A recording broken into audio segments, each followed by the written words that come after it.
여러분 안녕하십니까? 광주 MBC 뉴스데스크입니다. 옛 신양파크 호텔을 광주시가 사들여서 활용을 하기로 했죠. 이 활용안을 놓고 민선 7기 때 중간 발표로 생태 호텔로 만들자는 방안이 나왔었는데요. 민선 8기 들어 처음 열린 민관정위원회에서 이 활용 방안을 원점에서 재검토하기로 했습니다. 생태 호텔이 아닌 다른 방안을 찾기로 한 겁니다. 어떤 논의가 오갔는지 송정근 기자가 전해드립니다. 옛 신양파크 호텔 공유화와 관련된 민관정위원회 회의가 민선 8기 들어 처음으로 열렸습니다. 호텔 부지를 어떻게 시민들에게 되돌려줄지에 대해 논의하기 위해서입니다. 강기정 광주시장은 지난해 민관정위원회가 1년 6개월 동안 논의해서 내놓은 생태 시민호텔 조성안 등은 받아들이기 어렵다는 입장을 다시 한번 천명했습니다. 생태 호텔을 리모델링하고 정원으로 조성하는 일은 활용도 대비 사업비가 너무 사실은 많이 들어서 더 충분히 검토가 이루어져야 된다. 강 시장이 기존의 안을 반대하는 이유는 예산 때문입니다. 이미 4만 제곱미터가량 되는 해당 부지를 사는데 광주시 예산 370억 원을 쓴 데다 호텔을 다시 새롭게 짓거나 리모델링을 하는데 최소 330억 원에서 최대 500억 원가량의 예산이 더 소요되는 것으로 나타났기 때문입니다. 2시간 넘는 시간 동안 갑론을박 회의를 거친 민관정위원들은 옛 신양파크 호텔을 생태시민호텔로 만들고 거기에 아시아 아트플라자 등을 조성하자는 기존안을 원점 재검토하기로 했습니다. 대신 무등산 난개발을 막아내고 공익적 가치를 높이기 위해 제시된 공유화 3대 원칙은 그대로 유지하기로 했습니다. 기본적으로 호텔에 대한 개념은 앞으로 운영에 대한 어려움이 있기 때문에 하기가 쉽지 않다. 그런 걸 동의를 했고요. 그리고 또 신양파크 호텔 7필지뿐만 아니라 앞으로는 무등산 전체에 대한 또 그림도 같이 그려져야 되기 때문에 민관정위원회는 다음 주 회의를 열고 신양파크 호텔을 철거할지 아니면 존치할지 등 사업 방향성에 대해 다시 논의하기로 했습니다. 광주시는 민관정위원회가 논의하는 내용이 집약돼 새로운 사업 방향이 나오면 내년에 용역 등을 거쳐 사업 계획을 확정한다는 방침입니다.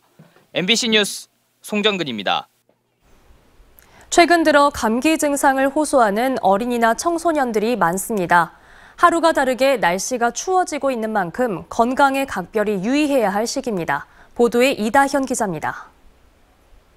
오후 진료가 시작되자마자 아동병원 대기 공간이 꽉 찼습니다. 감기에 걸려 내원한 어린이들이 눈에 띄게 많습니다. 네, 지금 어린이집에서도 계속 지금 유행인 것 같아요. 환절기라 태권도라든가 이런 다른 학원에서도 마찬가지로 걸리기 때문에. 초등학교 보건실엔 기침이나 발열 등 감기 증상이 있는 학생들의 발길이 이어집니다. 자, 어지럽다고 하니까 선생님 체온 한번 잴 거예요. 환절기를 지나고 있는 요즘 감기에 걸리는 어린이와 청소년들이 부쩍 늘었습니다. 면역력이 약한 영유아나 한 교실에서 20명에서 30명씩 단체 생활을 하는 학생들은 상대적으로 감기에 취약합니다. 이제 급식실에서도 손 씻기가 이루어지지 않고 많이 떠들고 하다 보면 바이러스 확산될 확률이 큽니다. 다른 일반 장소보다 훨씬 감염 확률이 높죠.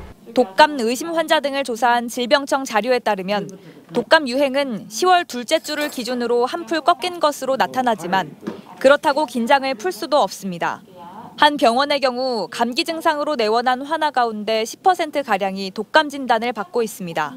수능이 한 달도 채 남지 않은 고3 수험생들은 건강관리에 더욱 유의해야 합니다. 중학생, 고등학생들에서도 여러 가지 상기도 질환, 호흡기 감염 질환, 그리고 독감 등도 많이 유행을 하고 있는 실정입니다.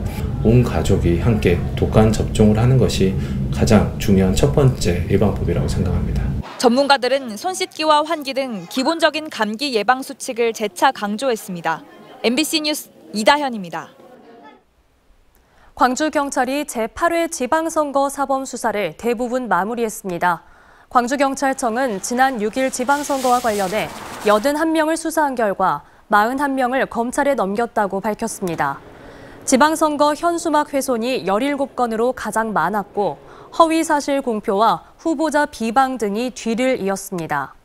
한편 이정선 광주시 교육감도 지방선거 공식 선거운동이 시작되기 전 유권자가 모인 식당에서 지지를 호소하는 등의 혐의로 송치됐습니다.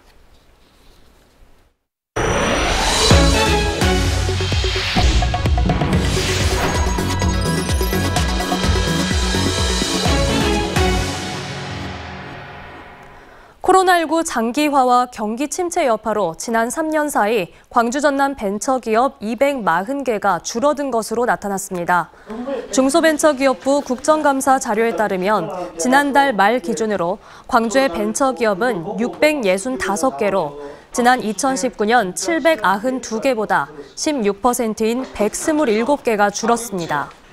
전남의 경우도 같은 기간 813개에서 698개로 14%인 115개 업체가 문을 닫았습니다. 이 같은 감소율은 전국 평균 2.8%에 비해 5배 이상 높은 수치로 코로나19 여파와 경기 침체의 영향을 지역이 가장 심하게 받은 것으로 나타났습니다. 오늘 오전 9시 34분쯤 영광군 송이도 동쪽 4.3km 인근 바다를 지나던 어선에서 화재가 발생해 해경이 경비함정과 방제정 등 5대를 출동시켜 불을 껐습니다. 이 불로 배에 타고 있던 선장 1명이 인근 민간 선박에 의해 구조됐으며 인명피해는 없었습니다. 9.77톤 규모 어선은 모두 타 침몰했으며 해경은 선장을 상대로 정확한 화재 원인을 조사하고 있습니다. 광주 근대화의 상징인 방직공장 노동자들의 일과가 체조로 선보여졌습니다. 광주 여성민우회는 오늘 방직공장 노동자들의 집담회를 열고 출근부터 일터에서의 노동까지 일과를 16개 동작으로 표현한 창작 체조를 선보였습니다. 이날 집담회는 방직공장 노동자들의 삶을 엮어낸 책 뼈를 녹여 소금꽃을 피웠다의 출간도 기념했습니다. 최근 코로나19 일일 확진자가 증가세를 보이고 있는 가운데 어제 하루 광주 전남에서 2,000명에 육박하는 확진자가 발생했습니다. 광주 전남 방역당국에 따르면 광주에서는 843명이, 전남에서는 1,028명이 코로나19 신규 확진 판정을 받았습니다. 지난주 평일 하루 600명대 확진자가 발생한 광주에서는 이번 주 들어 800명대로 일일 확진자가 늘어났습니다.